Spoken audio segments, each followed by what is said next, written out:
ठीक है। तो दोस्तों आज हम लोग अपना एक नया सफर शुरू करने जा रहे हैं जिसके अंदर हम लोग पढ़ेंगे भारतीय साक्ष्य अधिनियम, जो हमारा एविडेंस लॉ हुआ करता था कुछ महीनों पहले, कुछ समय पहले। और ये एक ऐसा सब्जेक्ट है जिसको पढ़ने में मुझे ऐसा लगता है कि सबसे ज्यादा मजा आता है। रीजन बीइंग कि टेक्निकल है, काफी टेक्निकल है। वैसे मैं हमेशा अपने बच्चों को बोलता हूं कि आपको किसी टीचर की जरूरत है नहीं, अगर आप थोड़ी सी समझदारी दिखाओ। कोई भी बेयर एक्ट आप अगर उसको सही अप्रोच के साथ पढ़ोगे तो खुद भी पढ़ सकते हो, खुद भी समझ सकते हो। आपको हमेशा किसी टीचर की जरूरत नहीं रहती है। पर एविडेंस लॉ की जब ये डिस्कशन आता है, जब एविडेंस लॉ पे ये बात मुझे कहनी होती है, तो मैं थोड़ा सा हिचकिचाता हूं। क्योंकि ये एक ऐसा सब्जेक्ट है जिसको देख के मुझे सच में ऐसा लगता है कि यहाँ पे एक अच्छे टीचर की जरूरत है। क्योंकि इसके अंदर जो बातें लिखी है ना, वो केवल पढ़ने भर से या उनको इंटरप्रेट कर देने भर से समझ में नहीं आने वाली है। ठीक है। यहाँ पे पूरी कहानी को क्लियरली समझना, उस पूरे कॉन्टेक्स्ट को भापना, पहचानना, all becomes very crucial, very important. तो हमारे ये जो सेशंस कंडक्ट होने वाले हैं, जो हम लोग पढ़ेंगे भारतीय साक्ष्य अधिनियम के अंदर, वो इसी बात को पढ़ेंगे कि कोई भी टॉपिक, कोई भी सेक्शन, कोई भी लाइन उसका क्या एसेंस लेके आती है। पर मैं आपको एक बात शुरू से बोल दे रहा हूं, बहुत इंपॉर्टेंट बात है ये। कई हजार बार कहने के बावजूद कई बच्चे इसको फॉलो नहीं कर पाते। पर मैं आपसे कह रहा हूं, और बहुत ध्यान से सुनिएगा इस बात को। और ये बात ये है कि एक सेकंड दीजिए।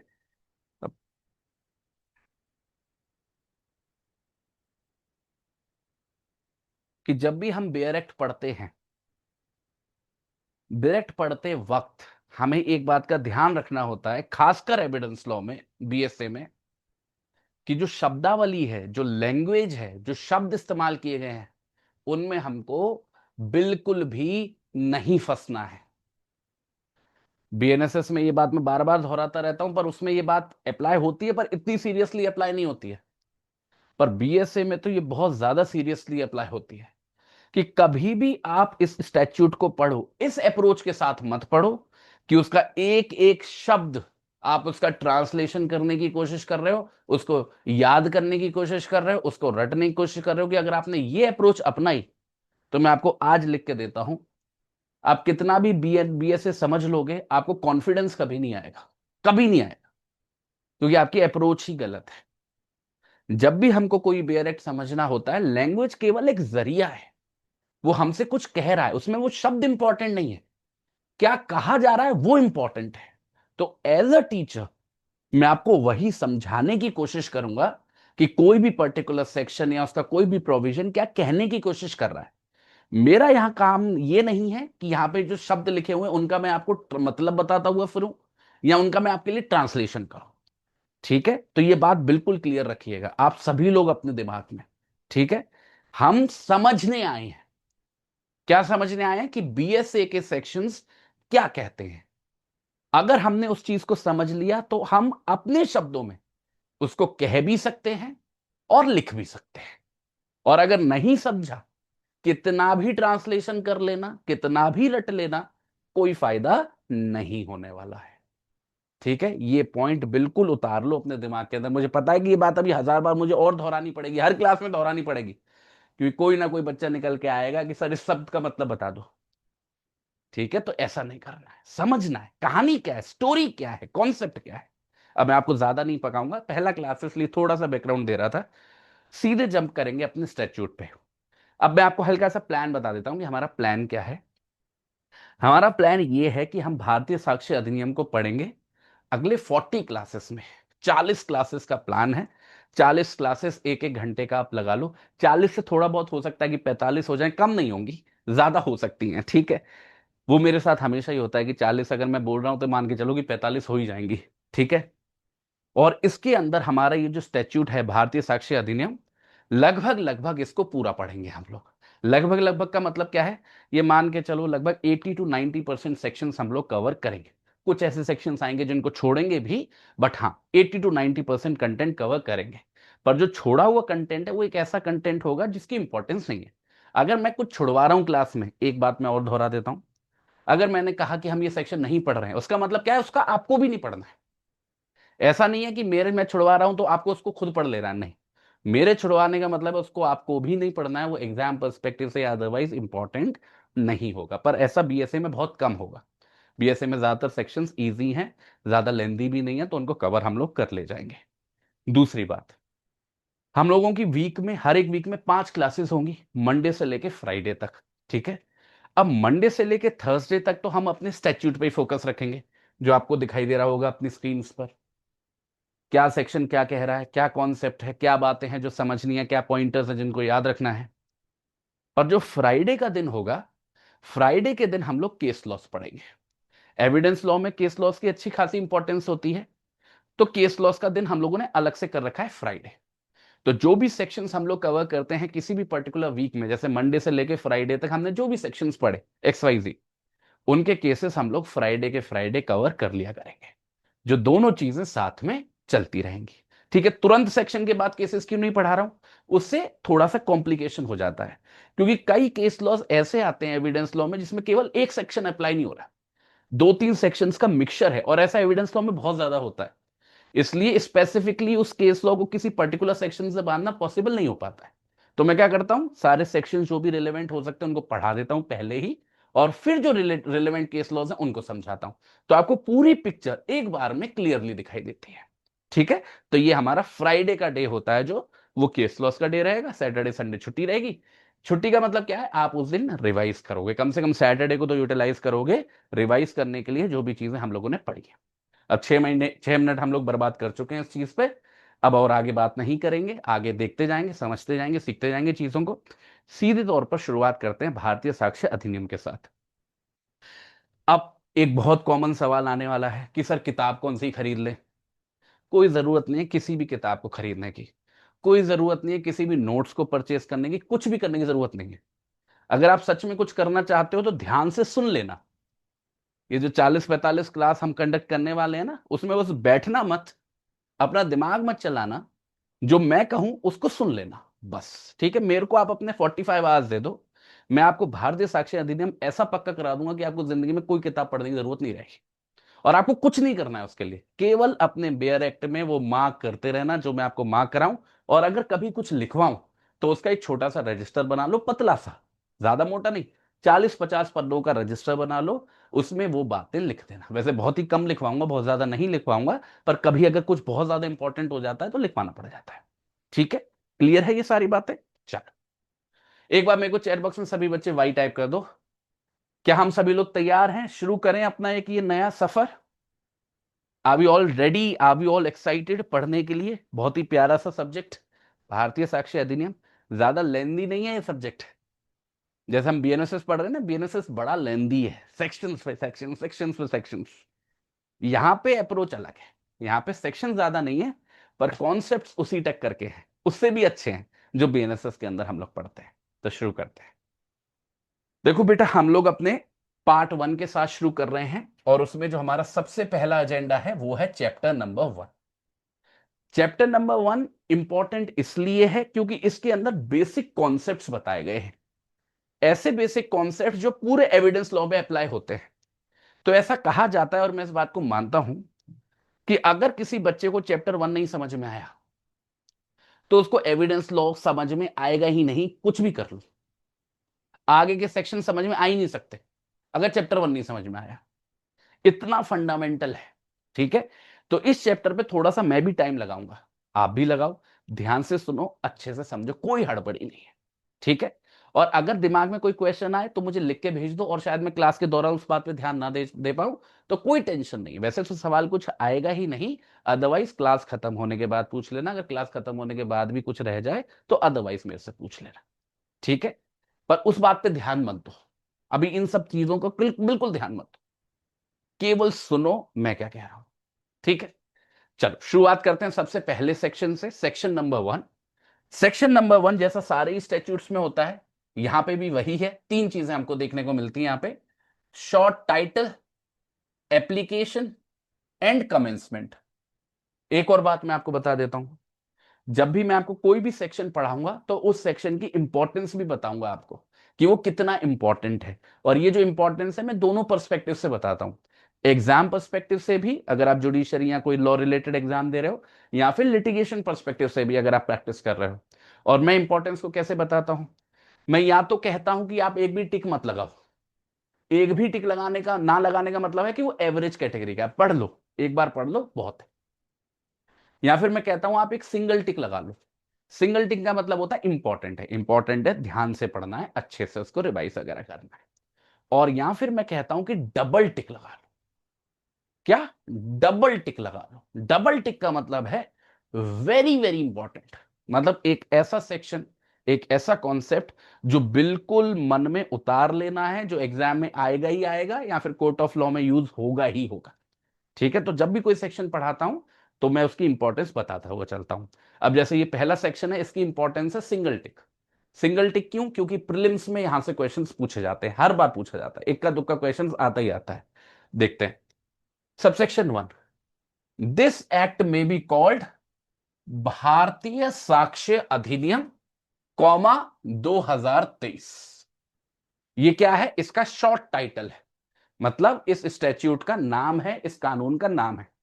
आपसे एमसीक्यू पूछा जा सकता है कि कानून का नाम क्या है, तो उसमें कहीं लिख देंगे केवल भारतीय साक्ष्य अधिनियम, दा नहीं लगाएंगे या फिर साल नहीं लिखेंगे।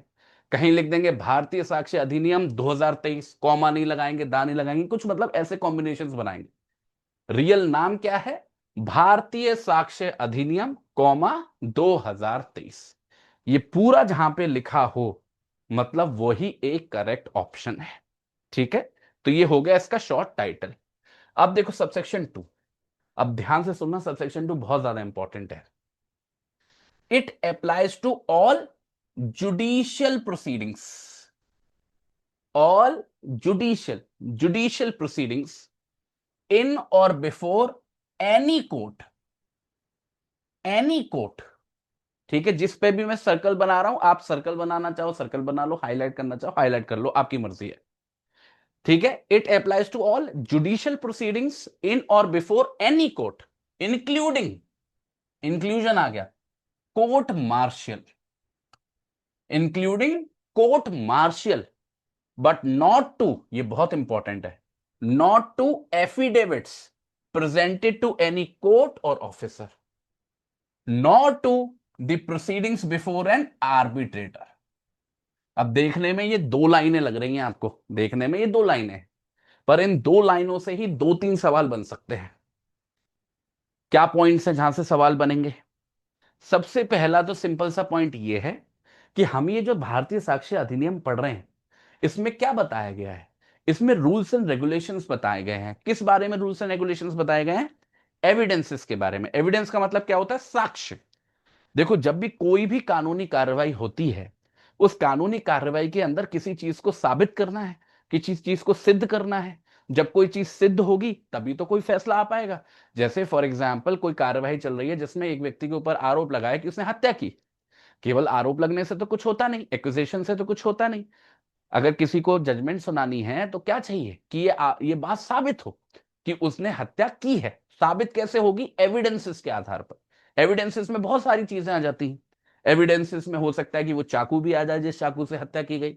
एविडेंसेस में कोई गवाह आ सकता है जिसने मर्डर होते हुए देखा। एविडेंसेस में वो कपड़े भी आ सकते हैं जो विक्टिम ने, एक्यूज ने पहने हुए थे। एविडेंसेस में कोई कैमरा जो रिकॉर्डिंग कर रहा था वो भी आ सकता है। एविडेंसेस में वो गाड़ी या बाइक जिससे वो व्यक्ति वहां पे पहुंचा था वो भी आ सकता है। मतलब एनीथिंग एंड एवरीथिंग, ध्यान से सुनना मेरी तरफ, मैं क्या कह रहा हूं।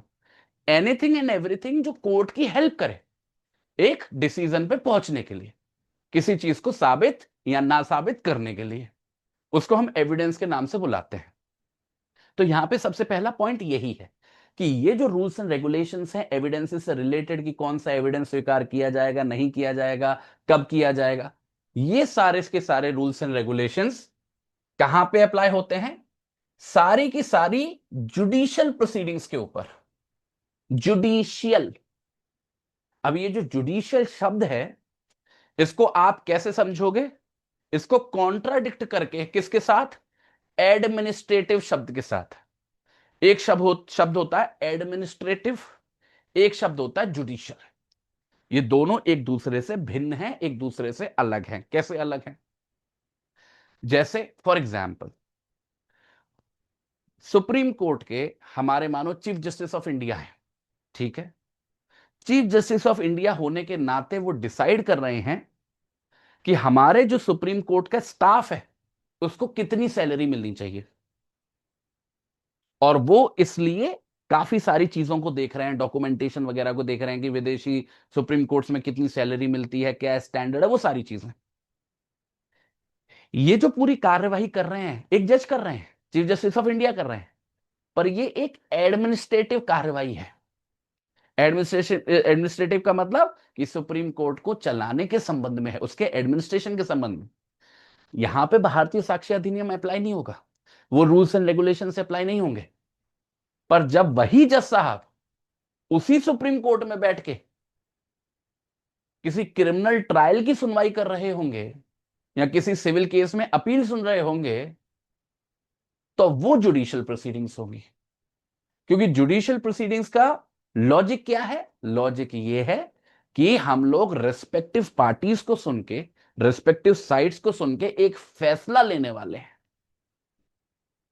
तो जो भी जुडिशियल प्रोसीडिंग्स कंडक्ट होती हैं हमारे पूरे देश के अंदर, चाहे उन्हें कोई सा भी कोर्ट कंडक्ट कर रहा हो, चाहे सुप्रीम कोर्ट कर रहा हो, चाहे हाई कोर्ट कर रहा हो, चाहे कोर्ट ऑफ सेशन कर रहा हो, चाहे मजिस्ट्रेट का कोर्ट कर रहा हो, फर्क नहीं पड़ता।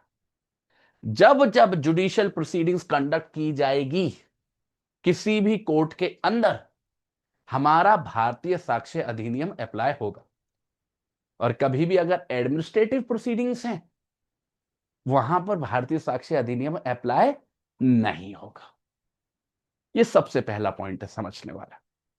अब इसको अगर एक तरफ रख दे, उसके अलावा कहां कहां पे हमारा बीएसए अप्लाई हो सकता है? बीएसए अप्लाई होता है कोर्ट मार्शल के ऊपर भी। अब ये कोर्ट मार्शल क्या होता है? कोर्ट मार्शल एक ऐसी व्यवस्था है जो स्पेशल लोगों के संबंध में कार्रवाई कंडक्ट करती है।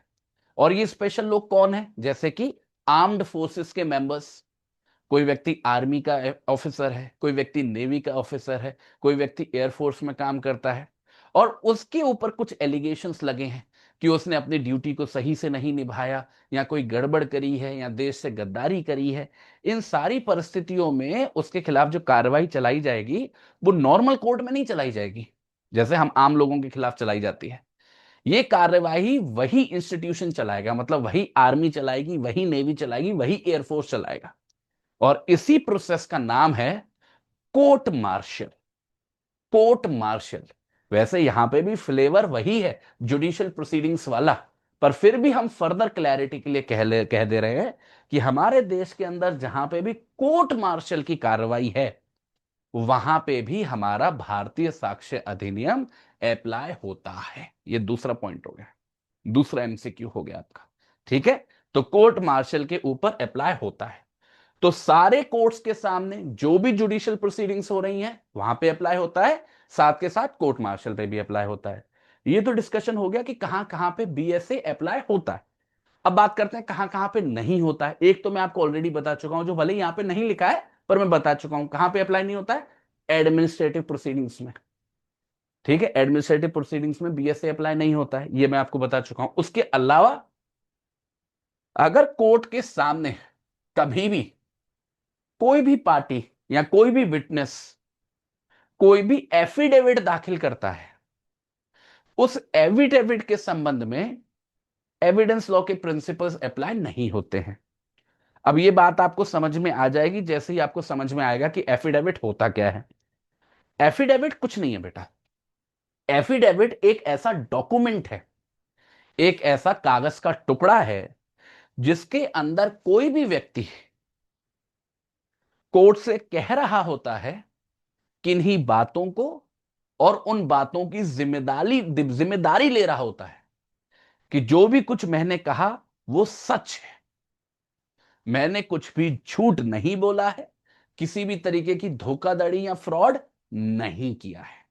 तो फॉर एग्जाम्पल मेरा कोई केस चल रहा है कोर्ट के सामने और कोर्ट कह रहा है कि एफिडेविट दाखिल करो इस केस के संबंध में, तो मैं एक डॉक्यूमेंट के अंदर सारी बातों को लिख दूंगा कि मेरे को क्या क्या जानकारी है इस केस के बारे में, सच सच, और इस बात की गारंटी लूंगा। आखिरी में इस बात को लिखूंगा कि जो भी कुछ लिखा है मैंने सच लिखा है, कहीं पे भी झूठ नहीं लिखा है। तो ये जो डॉक्यूमेंट है ये एक एफिडेविट है, और इस एफिडेविट के संबंध में एविडेंस लॉ अप्लाई नहीं होता है। ये एफिडेविट जो है ये अपने आप में एक पीस ऑफ एविडेंस हो सकता है कि हम इसको एविडेंस के तौर पर यूज कर रहे हैं, बट इसके ऊपर एविडेंस लॉ के प्रिंसिपल अप्लाई नहीं होते हैं। इसीलिए आप बीएसए पढ़ोगे तो यहां पे साफ साफ अलग से ट्रीटमेंट किया गया है एफिडेविट्स का, उनको कभी भी एविडेंस लॉ के पर्सपेक्टिव के अंदर नहीं लाया गया है। तो ये दूसरा पॉइंट हो गया कि एडमिनिस्ट्रेटिव प्रोसीडिंग्स के अलावा कभी भी एफिडेविट्स के संबंध में, वो भले ही किसी केस की कार्रवाई के दौरान ही दाखिल क्यों ना हो रहा, उसके ऊपर भी एविडेंस लॉ के प्रिंसिपल्स अप्लाई नहीं होते हैं। ठीक है, अब आते हैं आखिरी और तीसरे पॉइंट पर कि जो भी आर्बिट्रेशन प्रोसीडिंग्स हैं, आर्बिट्रेशन प्रोसीडिंग्स के ऊपर भी एविडेंस लॉ के प्रिंसिपल्स अप्लाई नहीं होते हैं। वैसे आर्बिट्रेशन का नाम आपने सुना होगा, आज के समय पे बहुत पॉपुलर हो गया है, बिजनेस इंडस्ट्री में तो बहुत ही ज्यादा पॉपुलर है। आर्बिट्रेशन का मतलब क्या होता है? आर्बिट्रेशन बेटा एक ऐसी व्यवस्था है जहां पर दो पार्टीज एक दूसरे के साथ मिलकर एक तीसरे न्यूट्रल पर्सन की हेल्प से किसी समझौते पर पहुंचने की कोशिश करते हैं। एक तो तरीका यह है कि हम में और आप में कोई डिस्प्यूट हो गया, हम कोर्ट में चले गए, हमने सिविल केस फाइल कर दिया, क्रिमिनल केस फाइल कर दिया, और हमारे जो जज साहब है वो फैसला सुनाएंगे। ये तो पेक्यूलियर जुडिशियल प्रोसीडिंग्स है, यहां तो एविडेंस लॉ अप्लाई होगा। पर एक और ऑप्शन हो सकता है कि हम कोर्ट ना जाए, हम किसी तीसरे व्यक्ति को चुने और उस तीसरे व्यक्ति के सामने अपनी बातें रखें। और जरूरी नहीं है तीसरा व्यक्ति जज हो, कोई भी हो सकता है। ठीक है, उस तीसरे व्यक्ति का जो भी फैसला होगा हम उससे बाउंड होंगे। ये होती है आर्बिट्रेशन प्रोसीडिंग्स। आज के समय पे आर्बिट्रेशन प्रोसीडिंग्स बहुत पॉपुलर है। ठीक है, ये मान के चलो हमारे देश में कम से कम जो बिजनेस से रिलेटेड डिस्प्यूट्स हैं 80% आर्बिट्रेशन के माध्यम से ही सुलझाए जा रहे हैं, मामला कोर्ट तक पहुंच ही नहीं रहा है। ठीक है, क्लियर है? तो आर्बिट्रेशन प्रोसीडिंग्स में भी एविडेंस लॉ अप्लाई नहीं होता, और ये सबसे बड़ा फायदा है आर्बिट्रेशन प्रोसीडिंग्स कंडक्ट करने का। क्यों? क्योंकि बेटा जब भी एविडेंस लॉ कहीं पे भी अप्लाई होगा तो आप समझ जाना टाइम लगेगा, कार्यवाही लंबी चौड़ी चलेगी, टाइम लगेगा। टाइम सबसे इंपॉर्टेंट है बिजनेस के लिए। आर्बिट्रेशन में एविडेंस लॉ के प्रिंसिपल स्ट्रिक्टली अप्लाई नहीं होते हैं, तो फैसला 2 3 4 5 महीने में आ सकता है, और वही फैसला आने में कोर्ट के सामने 2 साल 3 साल 4 साल भी लग सकते हैं। ठीक है, क्योंकि हमारे ये जो प्रिंसिपल्स हैं एविडेंस लॉ के वो बहुत ही कम्बरसम है, टाइम लगाते हैं। ठीक है, पर एक बात मैं आपको जाते जाते बोलता हूं, और जो याद रखना आप लोग, भले ही मैं कह रहा हूं कि एविडेंस लॉ के प्रिंसिपल जो हमने यहां पढ़े, एविडेंस लॉ जो हमारा भारतीय साक्ष्य अधिनियम है वो अप्लाई नहीं होता है आर्बिट्रेशन प्रोसीडिंग्स पे, या फिर एफिडेविट्स पे, या फिर आर्बिट्रेशन प्रोसीडिंग्स में, पर इसका मतलब ये नहीं है कि इन कार्रवाइयों के अंदर जिसका मन में जो आता है वो करता है, ऐसा भी नहीं है। मैं बस इतना सा कहना चाह रहा हूं कि भले ही हमारा भारतीय साक्ष्य अधिनियम अप्लाई ना हो रहा हो, भले ही किसी आर्बिट्रेशन प्रोसीडिंग्स में हम ये नहीं कहेंगे कि सेक्शन 6 अप्लाई हो रहा है, सेक्शन 7 अप्लाई हो रहा है एविडेंस लॉ का, बीएसए का, पर मोटे मोटे जो प्रिंसिपल्स हैं, जो जनरल प्रिंसिपल्स हैं, वो वहां पे भी अप्लाई होते हैं। अब ये बात थोड़ी सी कॉम्प्लिकेटेड है, कुछ बच्चों के ऊपर से जंप कर जाएगी, कुछ कैसे नहीं करेगी, पर बात वही है, समझ में आए तो बढ़िया, ना आए तो और बढ़िया। बस समझने वाली बात है कि यहां पे हम भले ही बोल रहे हैं कि बीएसए अप्लाई नहीं हो रहा, पर उसका मतलब ये नहीं है कि वो जो जनरल प्रिंसिपल्स हैं एविडेंस लॉ के वो भी अप्लाई नहीं होते। जनरल प्रिंसिपल्स का मतलब क्या है?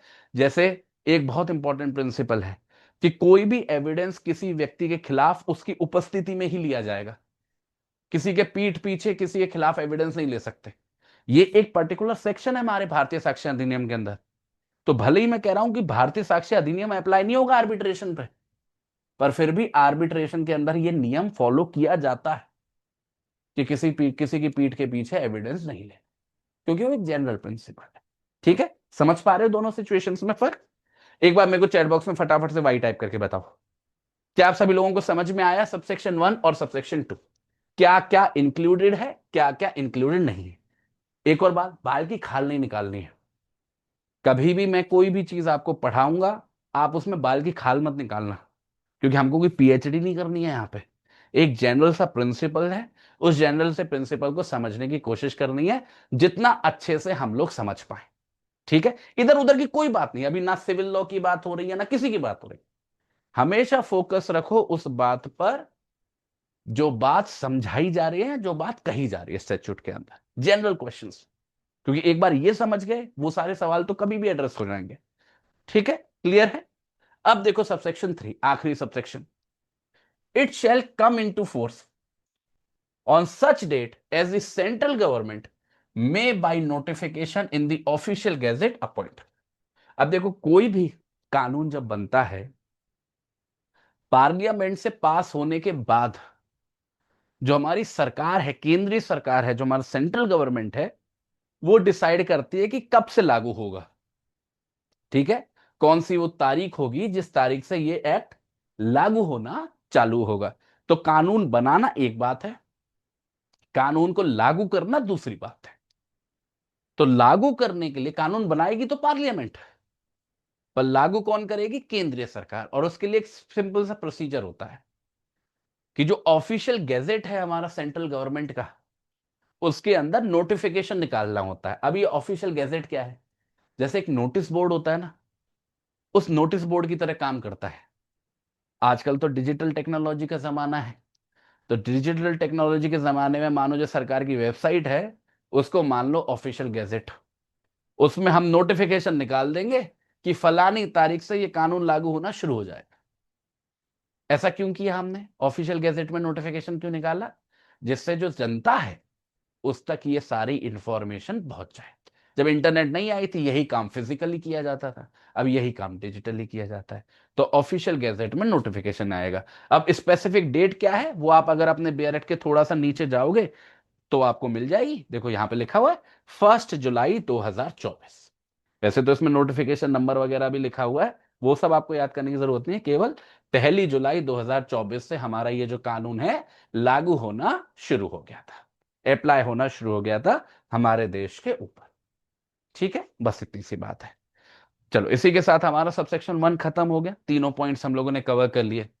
अब हम लोग बढ़ते हैं बेटा अपने सबसेक्शन 2 के ऊपर। देखो आज पहली क्लास है, तो मैं पहली क्लास को बहुत ज्यादा हैवी नहीं बना रहा हूं।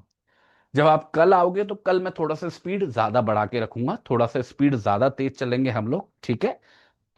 पर आज थोड़ा सा लिबर्टी ले लो, पहला सेशन है और जो पॉइंट्स हम लोग कवर कर रहे हैं नो डाउट वो बहुत ज्यादा इंपॉर्टेंट है। तो देखो सेक्शन 2 क्या कहता है। देखो सेक्शन 2 सबसे इंपॉर्टेंट सेक्शंस में से एक है हमारे एविडेंस लॉ के। ऐसा मैंने क्यों बोला?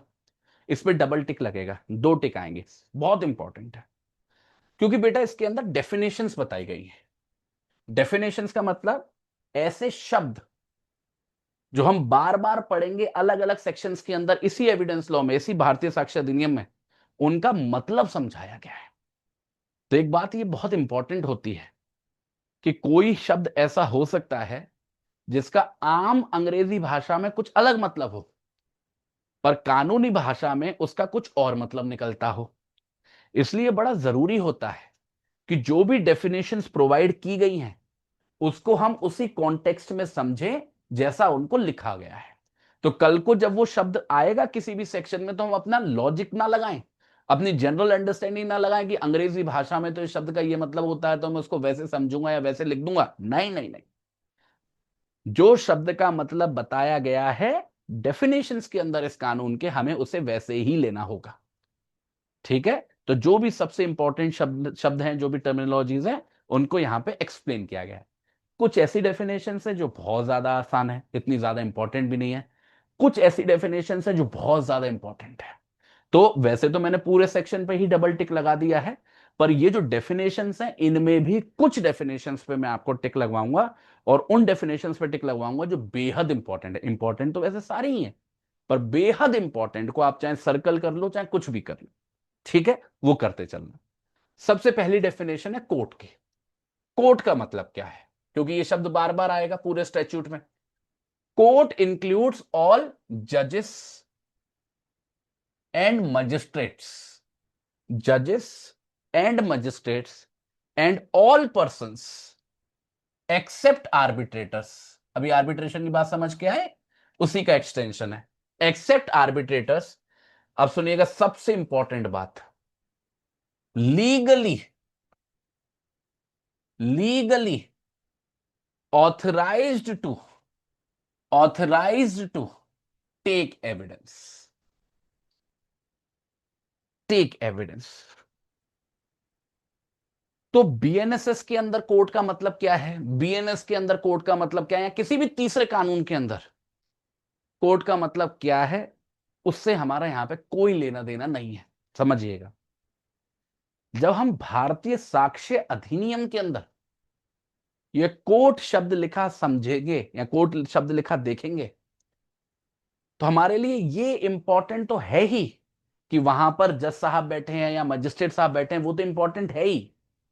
पर केवल जज साहब के हो जाने से या मजिस्ट्रेट साहब के हो जाने से कोई कोर्ट कोर्ट नहीं बनता है। भारतीय साक्ष्य अधिनियम की भाषा में कोई भी कोर्ट कोर्ट तब बनता है भारतीय साक्ष्य अधिनियम की भाषा में, जब उसके पास, मतलब उन जज के पास, उन मजिस्ट्रेट के पास जो उसके कोर्ट को चला रहे हैं, उनके पास पावर होती है, उनके पास अथॉरिटी होती है। किस बात की अथॉरिटी? एविडेंस को स्वीकार करने की, कानूनी रूप से। तो जब किसी जज के पास, किसी मजिस्ट्रेट के पास कानूनी रूप से आधिकारिकता आ जाती है एविडेंस को स्वीकार करने की, तब हम एविडेंस लॉ के पर्सपेक्टिव से, बीएसए के पर्सपेक्टिव से कहते हैं कि ये कोर्ट है। ठीक है, वैसे नॉर्मल इमेजिनेशन में हमारा कोर्ट का मतलब क्या होता है, क्या आता है कि एक कमरा है जिसमें जज साहब बैठे हुए हैं, ऐसा ही तो आता है हमारे पिक्चर। केवल जज साहब के होने से नहीं होगा, जज साहब हैं, but at the same time very important factor, उन जज साहब के पास पावर है, कानूनी रूप से आधिकारिकता है कि वो एविडेंस ले सकते हैं। जब तक ये नहीं, तब तक कोर्ट की डेफिनेशन में आप नहीं गिरोगे। तो इसको बिल्कुल आप याद कर लो, legally authorise to take evidence. ठीक है, अब आते हैं एक्सेप्शन पे। कोर्ट की डेफिनेशन में क्या नहीं गिरता है स्पेसिफिकली, तो जहां पे भी लीगल ऑथराइजेशन नहीं है एविडेंस लेने का, चाहे वहां पे जज साहब भी बैठा दोगे, तो वो कोर्ट नहीं कहलाएगा। एक तो ये बात समझ गए सिचुएशन को उल्टा करके। दूसरी सिचुएशन जहां पे कोर्ट की डेफिनेशन अप्लाई नहीं होगी, वो है आर्बिट्रेशन प्रोसीडिंग्स। आर्बिट्रेशन प्रोसीडिंग्स, ऐसा हो सकता है कि कोई आर्बिट्रेशन प्रोसीडिंग्स कंडक्ट की जा रही है और उसका जो सेटअप है वो कोर्ट से, जो नॉर्मल कोर्ट है हमारी इमेजिनेशन में, उससे बहुत सिमिलर है, उससे बहुत सिमिलर है। पर फिर भी वो जो कार्यवाही है, वो जो आर्बिट्रेटर साहब चला रहे हैं, उसको हम कोर्ट का दर्जा नहीं देते हैं। भले ही वहां पे लीगल अथॉरिटी हो सकती है एविडेंस लेने की, समझिएगा इस बात को मैं क्या कह रहा हूं, भले ही किसी भी आर्बिट्रेटर के पास लीगल अथॉरिटी हो सकती है एविडेंस को स्वीकार करने की, पर क्योंकि वो आर्बिट्रेटर है, क्योंकि आर्बिट्रेशन प्रोसीडिंग्स कंडक्ट हो रही हैं, वहां पे कोर्ट की डेफिनेशन अप्लाई नहीं होती है। ऐसा क्यों किया गया है? हम जब सभी को इंक्लूड कर ले रहे हैं, चाहे जजेस हो चाहे मजिस्ट्रेट हो, जिसके पास भी लीगल अथॉरिटी है एविडेंस को स्वीकार करने की, तो आर्बिट्रेटर में क्या प्रॉब्लम है? उनको स्पेसिफिकली एक्सक्लूड किया, क्या क्यों किया गया है? वही डिफरेंस मेंटेन करने के लिए, जिसकी वजह से हमने आर्बिट्रेशन की प्रोसीडिंग्स को बनाया है, कि वो कोर्ट की कार्रवाई से अलग दिखाई दे। आर्बिट्रेशन प्रोसीडिंग्स को हमने सेपरेट रखने की कोशिश करी है नॉर्मल कोर्ट की प्रोसीडिंग्स, इसलिए उसे हम कोर्ट की डेफिनेशन में नहीं डालते हैं। तो दो लेवल पे समझोगे इस डेफिनेशन को। पहला लेवल क्या है कि कोई भी व्यक्ति, फिर वो चाहे मजिस्ट्रेट हो चाहे वो जज हो, मतलब उसको कोई किसी भी डेजिग्नेशन से बुलाते हो, जिसके पास भी लीगल अथॉरिटी है एविडेंस लेने की, कानूनी आधिकारिकता है एविडेंस को स्वीकार करने की, वो कोर्ट है हमारे लिए, आर्बिट्रेटर्स को छोड़कर, आर्बिट्रेटर्स को छोड़कर। सिंपल सा, इसी तरीके से आप इसको एग्जाम में लिखोगे। ठीक है, ये नॉर्मल सी डेफिनेशन है, इस पे आप स्पेशली कोई सर्कल वगैरह मत करो, बस इस पॉइंट को याद करो। ठीक है, समझ में आ गई डेफिनेशन, ए पॉइंट को याद रख लो। एक बार चैट बॉक्स में वाई टाइप करो, आर यू ऑल क्लियर? समझ में आ गई कोर्ट की डेफिनेशन? कहीं पे कोई दिक्कत परेशानी की बात नहीं? All good?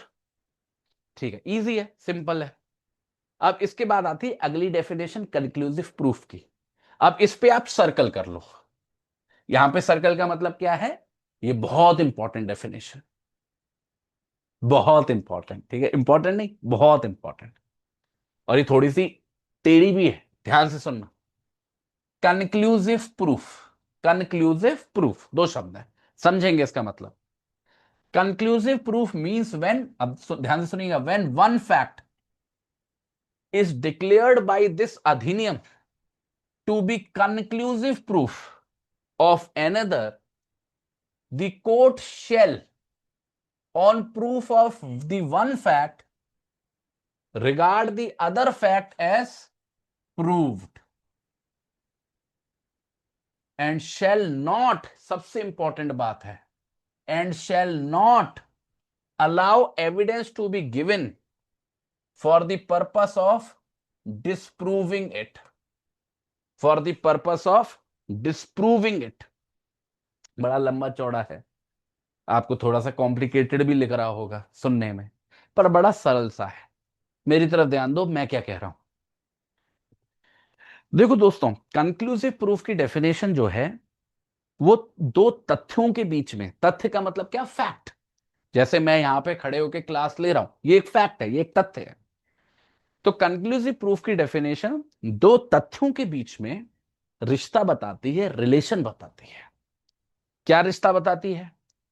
कि अगर एक है, अगर ये साबित हो गया कि एक है, तो दूसरे को हम अपने आप मान लेंगे कि वो भी रहा ही होगा। और इस हद तक मान लेंगे कि दूसरा व्यक्ति भले ही कितने भी एविडेंसेस लाके हमारे मुंह पे मारता रहे कि दूसरा नहीं है, दूसरा नहीं है, पर फिर भी हम इस बात पे अड़े ही रहेंगे कि अगर पहला है तो दूसरा भी है। जैसे करण अर्जुन का रिश्ता है ना, कि करण है तो अर्जुन भी होगा, या फिर अर्जुन है तो करण भी होगा। दुनिया कहती रहे कि केवल करण है, अर्जुन नहीं है, या केवल अर्जुन है, करण नहीं है, मैं नहीं मानूंगी। होंगे तो करण अर्जुन दोनों ही होंगे। इसे बोलते हैं कंक्लूसिव प्रूफ होना, करण का कंक्लूसिव प्रूफ होना अर्जुन के लिए, कि करण है तो यह साबित हो गया कि अर्जुन भी है, दुनिया कुछ भी कहे।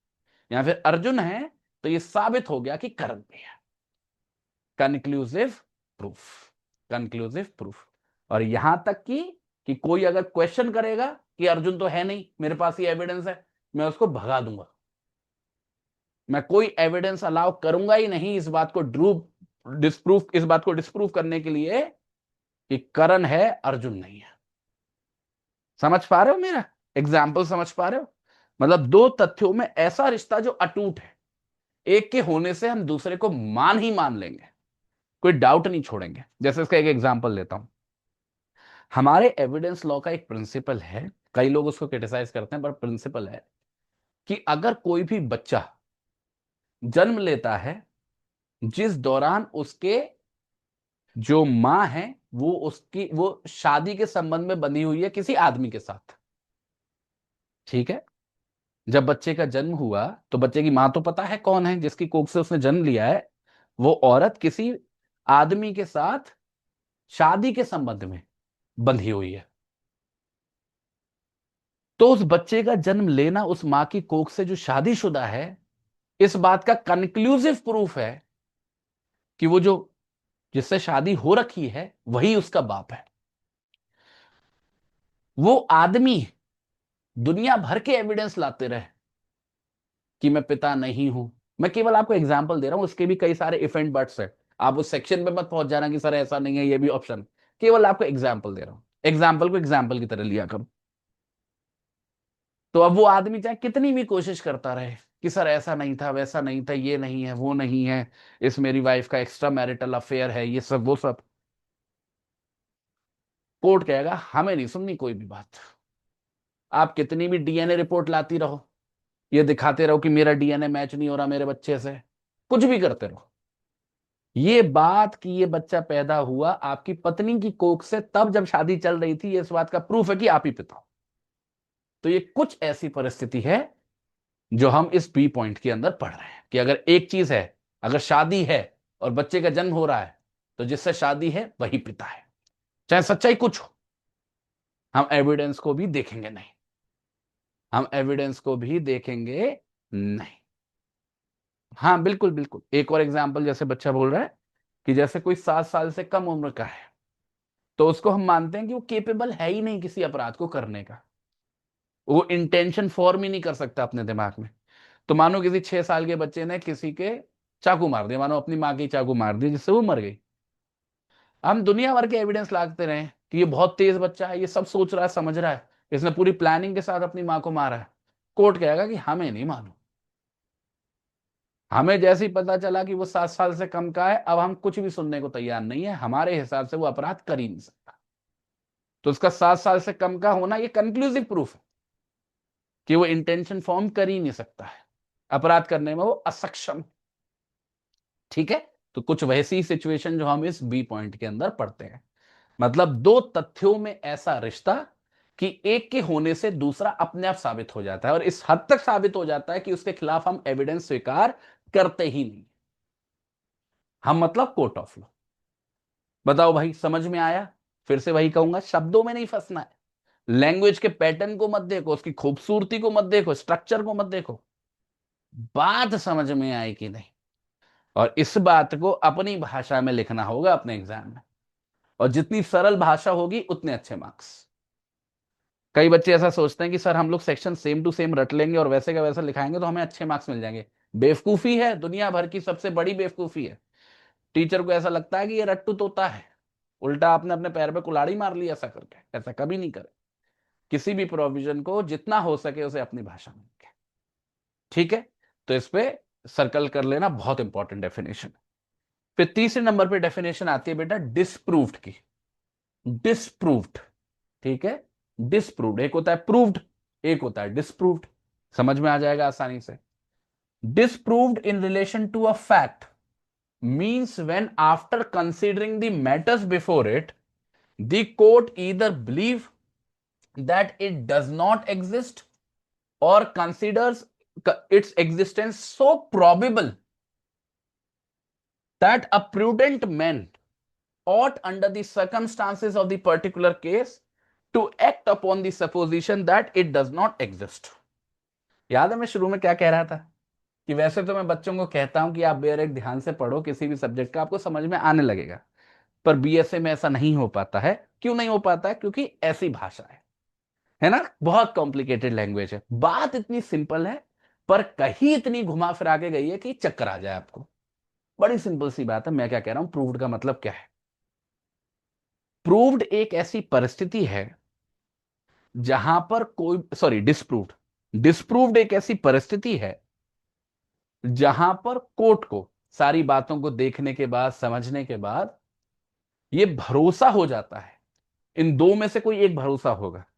या तो यह भरोसा हो जाता है कि जिस चीज को साबित करने की कोशिश की जा रही है वो है ही नहीं, वो एग्जिस्ट ही नहीं करती। अभी एग्जांपल दूंगा। या फिर कोर्ट को यह भरोसा हो जाता है कि 100% तो मैं नहीं कह सकता कि नहीं है, पर ज्यादा चांसेस इस बात के हैं कि नहीं है।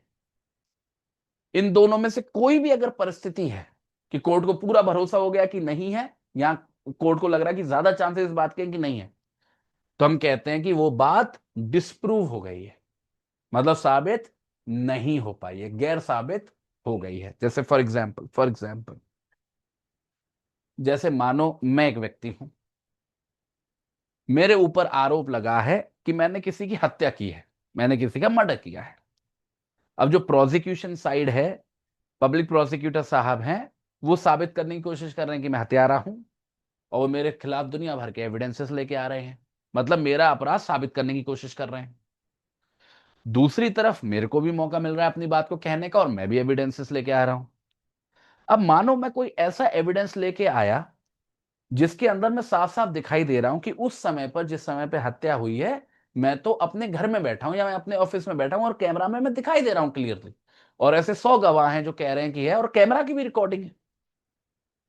तो कुछ ऐसी परिस्थिति हो गई कि कोर्ट का भरोसा हो गया चाहे कोई भी हत्यारा हो सकता है, ये बंदा तो नहीं, इसने तो नहीं की हत्या। तो कौन सी परिस्थिति हो गई? डिस्प्रूव्ड की। ये बात डिस्प्रूव हो गई कि मैं हत्यारा हूं। पर ऐसा भी हो सकता है कि जिस समय पे मर्डर हुआ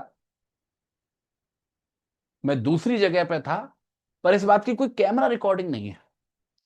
पर दो तीन गवाह हैं जिनने मुझे देखा है उस जगह पे। अब गवाह हैं, इंडिविजुअल है, उन पर वो वाला भरोसा तो नहीं हो सकता जो कैमरा वाली रिकॉर्डिंग पे था, पर है तो है ही। गवाहों को सुनने के बाद कोर्ट 100% तो नहीं कह सकता कि ये गवाह सच बोल रहे हैं, पर उसको इस बात के चांसेस ज्यादा लग रहे हैं कि वो सच बोल रहे हैं। मतलब कोर्ट को ऐसा लग रहा है कि अच्छे खासे चांसेस हैं कि इसने हत्या नहीं की है, गारंटी नहीं है, इस बात के अच्छे खासे चांसेस हैं कि इसने हत्या नहीं की है। तो इस परिस्थिति को भी हम क्या बोलते हैं कि मैं हत्यारा हूं, ये बात डिस्प्रूव हो गई है। तो दोनों सिचुएशन, जब कोर्ट 100% श्योर हो जाए कि ये चीज नहीं है तो भी उसे डिस्प्रूव बोलते हैं, या फिर कोर्ट को लगे कि अच्छे खासे चांसेस हैं कि ये चीज नहीं है, उसको भी हम डिस्प्रूव बोलते हैं। दोनों परिस्थितियां हैं। ठीक है, ये डिस्प्रूव की डेफिनेशन है। चाहो तो इस पे भी सर्कल कर लो, अच्छी डेफिनेशन है। समझ में आई? एक बार मेरे को चैट बॉक्स में बताओ, कंक्लूसिव प्रूफ की डेफिनेशन और डिस्प्रूव की डेफिनेशन समझ में आई? मैं समझ रहा हूं खासकर वो बच्चे जो पहली बार इन डेफिनेशंस को देख रहे हैं, पढ़ रहे हैं, उनका चक्कर आना लाजमी है। सर थोड़ा सा घूम रहा होगा, थोड़ा सा अंदर से गुलगुली भी हो रही होगी कि सर ये क्या हो रहा है, क्या हो रहा है। हिम्मत रखो, अभी सुनो, समझो, 4 बार रिवाइज करोगे पक्का हो जाएगा। ठीक है, कोई भी चीज नए पढ़ते हैं, कॉम्प्लिकेटेड पढ़ते हैं, सवाल आते हैं दिमाग के अंदर, that is not the issue, common है, सबके साथ होता है जब पहली बार पढ़ते हैं। ठीक है, क्लियर है? अब देखो अगली डेफिनेशन। अगली डेफिनेशन है डॉक्यूमेंट की डेफिनेशन। डॉक्यूमेंट, डॉक्यूमेंट एक ऐसा शब्द है जो हम अपनी आम भाषा में कितना ज्यादा इस्तेमाल करते हैं, है ना? उसी की डेफिनेशन है, पर यहां पे लीगल डेफिनेशन हम पढ़ रहे हैं। जो नॉर्मल अंग्रेजी भाषा वाली डेफिनेशन है वो नहीं, लीगल डेफिनेशन, भारतीय साक्ष्य अधिनियम के हिसाब से क्या डॉक्यूमेंट हो, ये बताती है हमको ये डी पॉइंट की डेफिनेशन। इस पे भी आप सर्कल कर लो, अच्छी definition. Document means any matter expressed or described or otherwise recorded upon any substance, ये सबसे इंपॉर्टेंट है समझना आप लोगों के लिए, upon any substance by means of letters, figures, marks or any other means or by more than one of those means। अब सुनिएगा सबसे इंपॉर्टेंट बात, intended to be used or which may be used for the purpose of recording that matter, recording that matter and includes electronic and digital records. आजकल तो technology का जमाना है। देखो, जब मैं ये शब्द बोलता हूं डॉक्यूमेंट, तो सबसे पहले आपके दिमाग में क्या पिक्चर आती है? आपके दिमाग में पिक्चर आती है कि कोई कागज का टुकड़ा है, कोई फाइल है जिसमें कई सारे कागज के टुकड़े हैं जिन पे कुछ लिखा हुआ है, कुछ छपा हुआ है, ऐसी पिक्चर आती है हमारे दिमाग के अंदर। और वो पिक्चर बिल्कुल ठीक है, गलत नहीं है। पर हमारी ये जो लीगल डेफिनेशन है, इसमें क्राइटेरिया क्या है वो समझिए। डॉक्यूमेंट होने के लिए हमारे भारतीय साक्ष्य अधिनियम में ये जरूरी नहीं है कि वहां पे कागज हो, ये भी जरूरी नहीं है कि कागज के ऊपर कुछ लिखा हो या छपा हो। नहीं, कोई भी चीज हो सकती है। कागज हो सकता है, दीवार हो सकती है, पत्थर हो सकता है, लकड़ी का टुकड़ा हो सकता है, कंप्यूटर की स्क्रीन हो सकती है, कुछ भी हो सकता है। और किसी भी माध्यम से लिखा हो सकता है। इंक से लिखा है, किसी चीज को खुड़ेद खुड़ेद कर लिखा है जैसे बच्चे लिख देते हैं, कुछ भी हो सकता है। अब कई बार हम इमेजिन करते हैं अंग्रेजी में कुछ लिखा होगा, हिंदी में कुछ लिखा होगा, या मैथमेटिकल वो साइंस वगैरह बने होंगे, कुछ भी हो सकता है, कुछ भी हो सकता है। टेढ़े मेढ़े से निशान बने हैं, वो भी चल जाएगा काम। प्लस माइनस डिवीजन मल्टीप्लिकेशन के निशान बने हैं, चल जाएगा काम। एबीसीडी लिखिए, चल जाएगा। हिंदी में लिखा है, फारसी में लिखा है, चाइनीज में लिखा है, फ्रेंच में लिखा है, फर्क चल जाएगा। ये क्राइटेरिया नहीं है।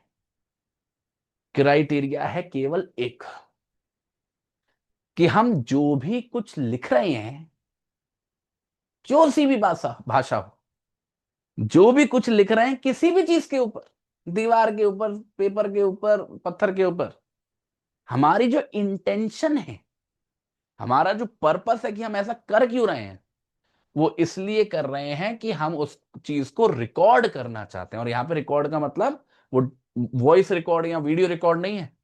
यहां पे रिकॉर्ड का मतलब है कि उसको हम परमानेंसी देना चाहते हैं। जैसे एग्जाम्पल दूं, मानो मैं अपने बाथरूम में बैठा हूं और बाथरूम में मैंने एक बड़ा सा टब वगैरह लिया, उसमें पानी भर दिया। अब उस पानी के ऊपर मैं अपना नाम लिख रहा हूं, ए उंगली से अपनी, ABHINAV। अब जब मैं लिख रहा हूं तो मुझे दिख रहा है कि ए भी बनना है, बी भी बनना है, एच भी बनना है, सब कुछ बन रहा है। पर ये बेटे डॉक्यूमेंट नहीं है। क्यों नहीं है सर? आप तो कह रहे थे कि किसी भी चीज पे लिख सकते हैं, किसी से भी लिख सकते हैं, तो उंगली से लिख रहा हूं मैं पानी पे, क्या दिक्कत है? दिक्कत ये है कि आप इस इंटेंशन के साथ नहीं लिख रहे कि वो चीज रिकॉर्ड हो जाए। क्योंकि आपको पता है वो पानी है, जैसे ही उंगली वहां से हटेगी फिर पानी नॉर्मल हो जाएगा। ऐसा तो है नहीं कि ए बना रह जाएगा या बी बना रह जाएगा। इंटेंशन नहीं है उसको रिकॉर्ड करने की, पर्पस नहीं है उसको रिकॉर्ड करना। पर यही चीज अगर मैं किसी पत्थर के ऊपर करने लगूं, दीवार के ऊपर करने लगूं, कागज के ऊपर करने लगूं, तो इंटेंशन हो जाएगी उसको रिकॉर्ड करने की। क्योंकि मुझे पता है कागज पे लिखते ही वो परमानेंट हो जाएगा, दीवार पे लिखते ही वो रिकॉर्ड बन जाएगा। Getting my point? तो कोई भी चीज किसी भी चीज पे लिखी जा रही है किसी भी माध्यम से, जिसका पर्पस है उस मैटर को रिकॉर्ड करना, वो बनाता है उसको डॉक्यूमेंट।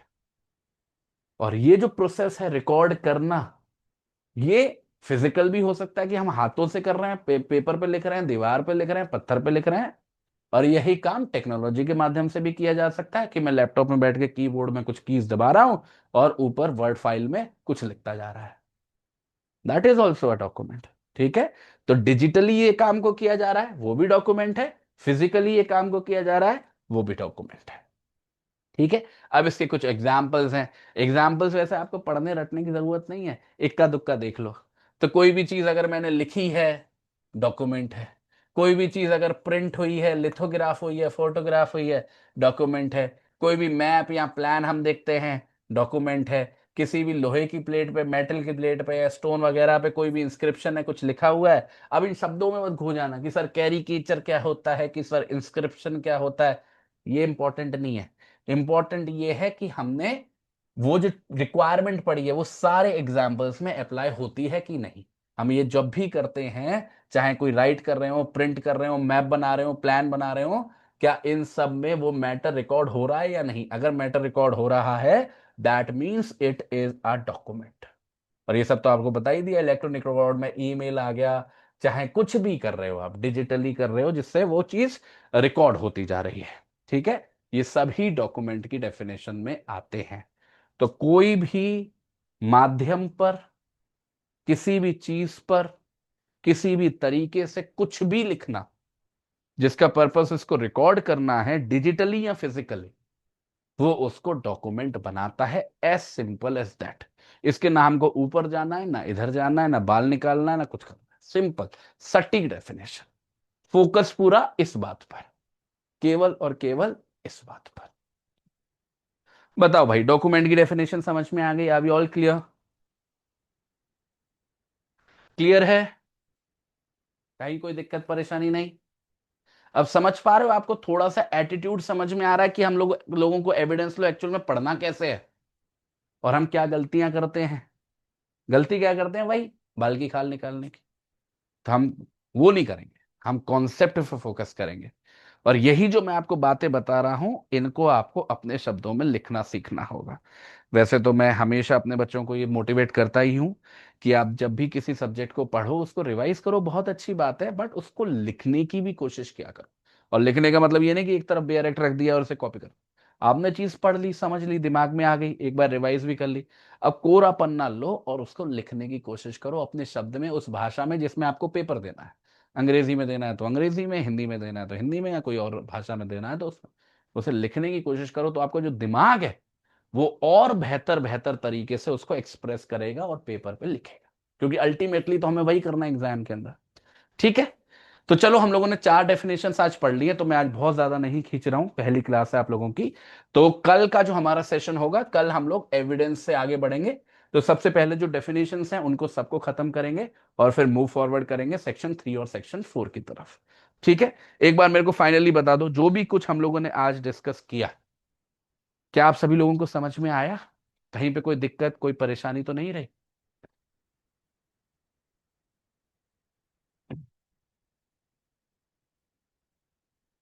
क्या एक बार और बता दूं? अरे भाई, 4 4 5 5 बार रिपीट कर रहा हूं एक ही बात को। अब रिकॉर्डिंग में देखना बार बार, 100 बार देखना, उसे लूप पे लगा देना। ठीक है, लूप पे लगा देना। लूप का मतलब होता है कि एक ही बात गोल गोल गोल गोल रिमूव होती जा रही है। क्या एफिडेविट? एफिडेविट पे एविडेंस लॉ अप्लाई नहीं होता है। एफिडेविट का मतलब क्या होता है वो मैंने आपको बता दी। ठीक है, चलो फिर ठीक है। तो कल, आज हाँ एक दो बातें, एक आध दो बच्चे मुझे दिख रहे हैं जो अपने नाम से लॉग्ड इन नहीं है। ठीक है, सभी बच्चे अपने नाम से लॉगिन होके आना। कोई भी शॉर्ट फॉर्म या कोई भी कोई और चीज नहीं चलेगी। कल से मैं आपको रिमूव कर दूंगा अगर कुछ भी ऐसा रहा। जैसे एक बच्चे का कुछ एस एस या एस ए लिखा आ रहा है, तो आप ठीक कर लेना। ठीक है, और बाकी जो रिकॉर्डिंग्स हैं वो जैसे ही प्रोसेस हो जाएगी मैं डाल दूंगा, वरना कल मॉर्निंग तक तो 100% आ ही जाएगी। और कल से टाइम पे आना। ठीक है, एक बार क्लास शुरू हो जाती है फिर आपको एडमिट करने में दिक्कत होता है। तो अगर क्लास लेने आ रहे हो तो टाइम से आओ, वरना फिर मत आओ, फिर रिकॉर्डिंग ही देखना। ठीक है, चल टाटा बाय बाय। अगली मेरी बीएनएसएस की भी क्लास है, आप सभी से मिलता हूँ। जो बीएसए वाले बच्चे हैं, केवल बीएसए वाले बच्चे हैं, आप सभी से मिलता हूँ मैं कल 8 बजे शाम को। ठीक है, और जो बीएनएसएस वाले बच्चे हैं तो फटाफट जाओ, पानी वानी पी लो, और हम लोग 5 मिनट में मिलते हैं और बीएनएसएस को शुरू करते हैं। ठीक है, चलो tata bye bye, thank you so much. और ठीक है, ठीक है, जो भी क्वेश्चन वगैरह रह गए कल डिस्कस कर लेंगे। वही है ना, वही गलती कर रहे हैं सब लोग, शब्दों में फंस रहे हैं। सर एडमिनिस्ट्रेटिव प्रोसीडिंग कितनी बार बता दी।